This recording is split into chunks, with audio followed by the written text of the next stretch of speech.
Bonjour tout le monde, j'espère que vous allez bien. Nouvelle vidéo pour ce module 2. Comme je vous l'avais dit, ce module 2 s'établira en plusieurs séquences.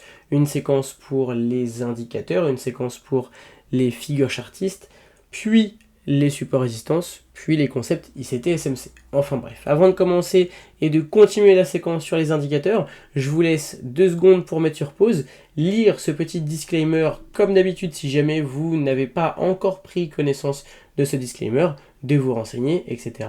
Puis on va pouvoir commencer la vidéo. Donc aujourd'hui, on continue l'analyse technique évidemment, les indicateurs, mais surtout on va parler des moyennes mobiles, en tout cas de la moyenne mobile.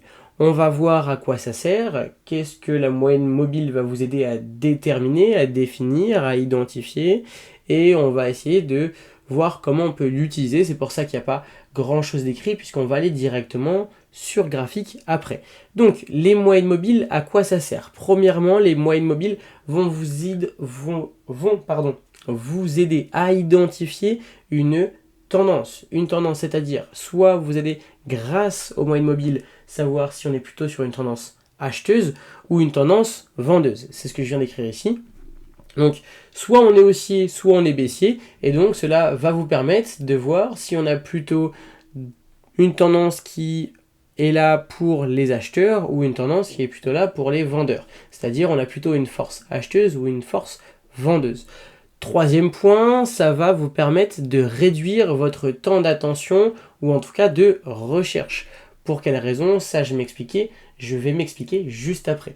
Ça va également vous permettre d'identifier les zones d'intérêt, on va en parler après également, et va vous permettre de pouvoir rentrer. C'est-à-dire que vous allez utiliser les moyennes mobiles aussi bien pour déterminer des zones d'intérêt, des niveaux de prix qui sont potentiellement intéressants pour intervenir, comme cela peut être un outil qui va vous permettre de rentrer au marché parce que vous avez eu, alors évidemment, d'autres indications à l'aide de d'autres outils, de d'autres types d'analyse, comme l'analyse fondamentale, mais en tout cas, les moyennes mobiles vont vous aider également à rentrer en position. Sur ce, on va passer directement sur le graphique. Comme pour les dernières vidéos, je suis sur l'US100, donc le Nasdaq. On va rester sur ça et je vais vous montrer tout de suite à quoi ça ressemble. Alors, les moyennes mobiles, évidemment, c'est tout comme les bandes de Bollinger, un outil qui peut se régler. Donc là, pour l'instant, vous voyez qu'on a un trait comme ça, qui est en dessous du prix, là le prix est en dessous de la ligne, puis le prix repasse au-dessus, etc. Enfin bref. Donc, comme j'expliquais, tout comme les bandes de Bollinger, c'est un indicateur qui peut se configurer. Personnellement, j'ai 3 types de moyennes mobiles. Une moyenne mobile 100, une moyenne mobile 200. Vous voyez que j'ai 3 indicateurs ici. Donc, sur celui-ci, j'ai ma moyenne mobile 100. Ici, j'ai ma moyenne mobile 200. Tout ça, je vous expliquerai le pourquoi du comment et à quoi elles servent après. Et dans les bandes de Bollinger, comme je vous l'avais expliqué, il y a une moyenne mobile qui est intégrée à cet indicateur. Donc là, en l'occurrence, j'ai une moyenne mobile 50 dans mes bandes de Bollinger. Ce qui fait qu'on a une moyenne mobile 50, 100 et 200. Ok. Maintenant, à quoi elles servent? Eh bien, on va avoir exactement la même réflexion et la même utilisation que sur les bandes de Bollinger. C'est-à-dire que quand on est au-dessus, comme je l'expliquais au début, ça voudra dire qu'on a plutôt une tendance haussière et donc plutôt une tendance acheteuse quand on est au-dessus de cette moyenne mobile. Et quand on est en dessous, ça veut souvent dire, enfin, ça veut même tout simplement dire qu'on a une tendance baissière et donc une tendance vendeuse. Voilà ce que va signifier et vouloir dire les moyennes mobiles, enfin en tout cas ce que les moyennes mobiles vont pouvoir vous indiquer si on a une tendance plutôt acheteuse ou vendeuse, donc si on est plutôt haussier ou baissier. Maintenant, comment elles s'utilisent? Alors, vous allez voir que on peut les utiliser comme des supports résistance qui vont être cassés à la hausse comme à la baisse et qui vont vous indiquer donc les choses qu'on vient de dire, soit le prix est haussier, soit le prix est baissier. Vous voyez ici que la moyenne mobile va plutôt être utilisée comme un niveau de support. Ici, ici, ici, ici, ou encore ici. À chaque fois, on a un prix qui est venu toucher. Alors effectivement, on a eu des petits excès du prix, mais très vite, on a réintégré. Puis on a continué cette phase haussière, donc cette phase acheteuse. Et après, qu'est-ce qui s'est passé? À cet endroit-là, on va zoomer ici, à cet endroit-là, on a eu une cassure du prix. On a eu une cassure de la moyenne mobile. Donc forcément, derrière, on a un prix qui est devenu donc baissier avec une tendance vendeuse. Et derrière, pareil, à chaque fois, le prix est venu s'appuyer pour continuer à descendre comme une résistance à ce niveau-là. À ce niveau-là, on a eu un excès assez important. Puis on a continué finalement à descendre, jusqu'à arriver ici. Puis on a eu de nouveau une cassure qui indique que le prix est passé sur une tendance acheteuse, sur une tendance plutôt haussière, venant tout simplement s'appuyer sur la moyenne mobile à cet endroit-là, ou encore ici. Pareil avec un certain excès du prix. Si on rajoute des bandes de Bollinger, on pourrait, voilà, très certainement y voir un excès sur les bandes de Bollinger, comme je vous l'avais expliqué dans la première vidéo. Enfin bref, je vais continuer à vous expliquer les moyennes mobiles, mais avant toute chose, je vais revenir très rapidement sur le paramétrage de votre indicateur. Parce que oui, je vous ai parlé des moyennes mobiles avec des paramétrages différents, c'est-à-dire je vous ai dit que j'avais 3 moyennes mobiles, une 50, une 100, une 200. Je fais juste un aparté sur ça, puisque évidemment, je pense que vous l'avez compris. Mais tout simplement, comme expliqué dans la première vidéo, par rapport aux bandes de Bollinger, 50 veut tout simplement dire que l'indicateur va calculer une moyenne sur les 50 dernières bougies. Quand on va parler d'une moyenne mobile 100 ou 200, ça va être la même chose, mais tout simplement sur une plus grosse séquence, c'est-à-dire qu'au lieu de calculer une moyenne sur 50 bougies, on va calculer une moyenne sur 100, puis 200 bougies, etc., etc. Ce qui va nous donner forcément une ligne, ici, donc une ligne qui va suivre le prix, qui est de plus en plus, ou en tout cas de moins en moins près du prix, qui donne un prix extrêmement moyen. Ici, vous voyez qu'on est très loin, le prix ne vient pratiquement, si ce n'est pas du tout, toucher cette ligne orange. Ici, le prix s'arrête là. Puis on passe en dessous. Ici, pareil, le prix ne vient pas chercher cette moyenne mobile orange. Ici, c'est encore une fois pareil, on vient pratiquement pas le chercher et on continue les hausses. Et ainsi de suite, et ainsi de suite. Donc, quand je parlais de 100, 200 et 50, c'est tout simplement une pondération sur les 50 dernières bougies, 100 dernières bougies ou encore 200 dernières bougies. Donc, vous vous doutez bien que plus la pondération est petite, plus l'indicateur va prendre moins de bougies en compte, plus la moyenne mobile va être dynamique. Qu'est-ce que j'entends par dynamique? C'est-à-dire qu'elle va suivre le prix de très près et donc on va avoir des réactions très souvent du prix. Si je décide d'enlever ma moyenne mobile de 100, on va se focaliser seulement sur la 50. On va d'ailleurs la modifier et on va mettre 20. Si je mets 20, on est sur les 20 dernières bougies. Et donc là, tout de suite, vous voyez qu'on a une moyenne mobile très dynamique, c'est-à-dire qu'elle suit de très près le prix. Ici, on est collé au prix. On est vraiment collé. Alors, tout ça, ça va être à vous de choisir, de le backtester si possible par rapport à une stratégie, par rapport à des données, etc.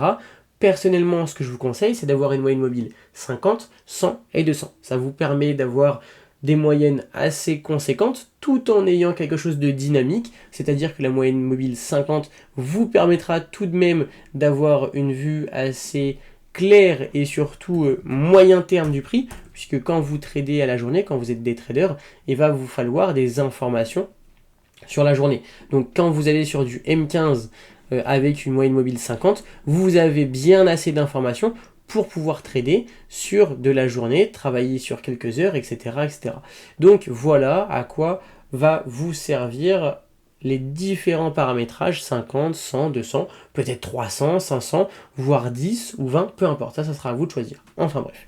Donc je reviens sur mon explication, sur les moyennes mobiles quand on est au-dessus et en dessous, etc., etc. Enfin bref. Donc, juste avant, je vous expliquais que les moyennes mobiles, déjà de 1, vont vous permettre de définir si le prix est plutôt haussier ou baissier, soit il est plutôt acheteur ou vendeur, et ça va vous permettre aussi de l'utiliser un peu comme je l'expliquais, un support ou une résistance, c'est-à-dire que soit le prix vient s'appuyer dessus et rebondit, soit le prix vient casser, et dans ce cas-là, on change de direction, on change de tendance. On casse, on devient plutôt vendeur, on casse, on devient plutôt acheteur. Maintenant, ayons une vision un petit peu plus profonde. Qu'est-ce que le fait d'utiliser des moyennes mobiles va vous aider dans votre trading? Alors ça, je vais en parler rapidement en avance, comme ça vous donnera un petit peu de contexte arrivé à ce chapitre-là, ce module-là, et vous comprendrez peut-être un petit peu mieux.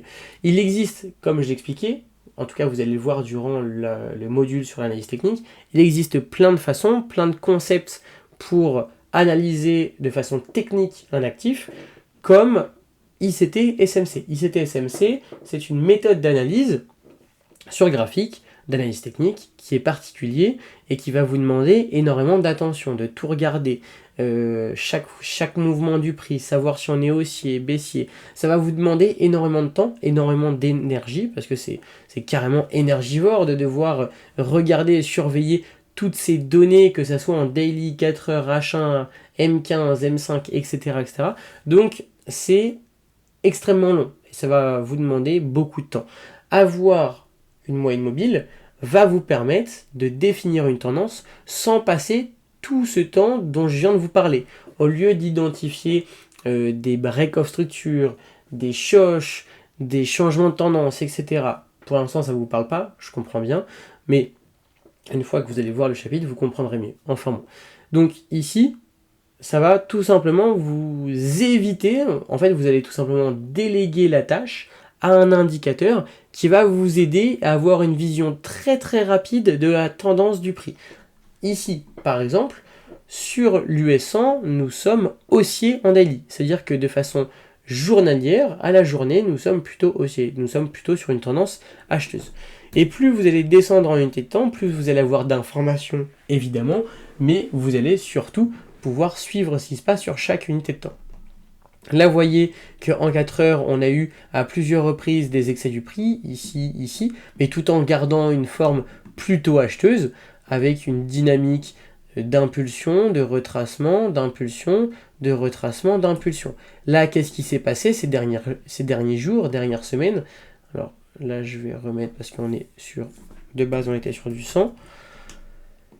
Que s'est-il passé ces dernières semaines? En tout cas, ces derniers jours, on est tout simplement venu casser cette moyenne mobile, faisant passer le NAS 100, en tout cas en 4 heures, dans l'unité de temps 4 heures, faisant passer le NAS 100 de haussier à baissier. Donc depuis mercredi 17 juin, nous sommes tout simplement baissier sur une NAS 100 en 4 heures. Et tout ça, vous allez pouvoir le travailler en switchant de time frame et en unissant toutes les time frames pour savoir où est-ce qu'on en est. Donc en daily, effectivement, on est plutôt haussier, on est d'ailleurs plutôt loin de la moyenne mobile 100, ok, mais on est plutôt haussier. En 4 heures, on est passé baissier.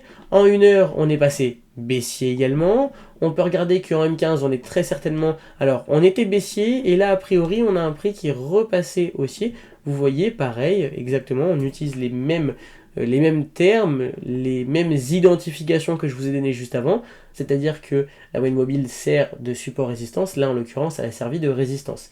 Ici, ici, ici. Puis, on a eu cette cassure. Et là, on a un prix qui se sert de la moyenne mobile plutôt comme support, donc là ou encore là. Donc on a une moyenne mobile, donc on a un prix qui est plutôt baissier en 4 heures et 1 heure. Par contre en M15, on recommence à être haussier, ce qui est en corrélation avec le daily. Vous savez que le daily est haussier, etc., etc. Voilà à quoi va vous servir tout simplement la moyenne mobile. Elle va vous servir à identifier une tendance de prix très rapidement. Au lieu de devoir analyser des mouvements de prix beaucoup trop fins et vous emmêler sur les unités de temps, etc., etc., vous allez tout simplement utiliser un indicateur qui va vous permettre de réduire votre temps d'attention, de capter très très rapidement les signaux et de comprendre très rapidement dans quelle phase de marché on est. Si on est plutôt sur une phase de marché haussière ou une phase de marché baissière. Voilà à quoi vous servira les moyennes mobiles. C'est un outil extrêmement intéressant, extrêmement important, je pense, à utiliser dans son trading de façon quotidienne. Ça vous évitera tout simplement, encore une fois, de perdre du temps et de pouvoir vous atteler à la tâche sur autre chose. Et évidemment, prendre des positions peut-être plus rapidement, en ayant plus d'informations, etc., etc. Donc, voici la fin de la vidéo concernant les moyennes mobiles. Alors, je ne vous ai pas expliqué toutes les moyennes mobiles qui existent. Personnellement, je vous conseille d'utiliser des moyennes mobiles simples et tout simplement d'en ajouter plusieurs. Donc là, j'ai 2 moyennes mobiles simples plus une bande de Bollinger. Alors, il en existe plusieurs. Ici, il y a marqué SMA pour moyenne mobile simple en anglais. Sinon, vous avez ce qu'on appelle les EMA. C'est les moyennes mobiles exponentielles. Alors ça, faut se renseigner. Personnellement, je n'utilise pas parce que je ne connais juste pas la programmation ni le calcul de cet indicateur, mais c'est plus ou moins la même chose. Vous pouvez également utiliser, ça c'est pareil, c'est mon humble avis et mon utilisation à moi. Vous avez ce qu'on appelle les moyennes mobiles triples. Voilà, peut-être qu'elles n'existent plus maintenant. Moyenne mobile simple. Alors avant, voilà, ici par exemple, moyenne mobile double. Je sais pas à quoi ça ressemblait, alors peut-être pas ça. Mais bon, avant on avait, là a priori on n'a plus, bon c'est pas grave. Mais vous pouviez avant retrouver des moyennes mobiles simples, triples ou doubles, c'est-à-dire que dans un même indicateur, vous avez directement soit 2 lignes, soit 3 lignes, chacune à paramétrer avec une pondération différente, etc. etc. Enfin bref. Il vous suffit tout simplement d'aller dans indicateur, de mettre moyenne mobile simple et vous vous retrouverez avec le même indicateur que moi qui ici est écrit avec SMA. Pour le paramétrage, vous le voyez, il est là, vous pouvez prendre un screen, c'est 100, le reste ça ne bouge pas.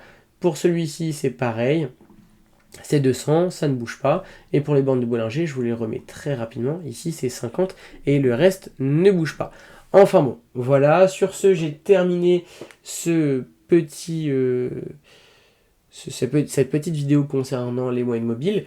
Prochaine vidéo, on va parler d'un autre indicateur qui est tout simplement le RSI, qui va vous permettre de travailler les divergences entre les excès du prix, qu'on va pouvoir retrouver par exemple aussi bien sur le graphique, donc aussi bien avec des bandes de Bollinger, des moyennes mobiles, que cet indicateur-là, on va l'avoir ici, RSI divergence indicateur. Voilà à quoi ça va servir. Je vous expliquerai à quoi sert les bandes, pourquoi on a un niveau ici qui est le niveau 50, 70, 30, etc. Bref, je vous expliquerai tout ça et on va parler exclusivement de cet indicateur. Sur ce, je vous souhaite une bonne fin de journée et on se retrouve dans la prochaine vidéo.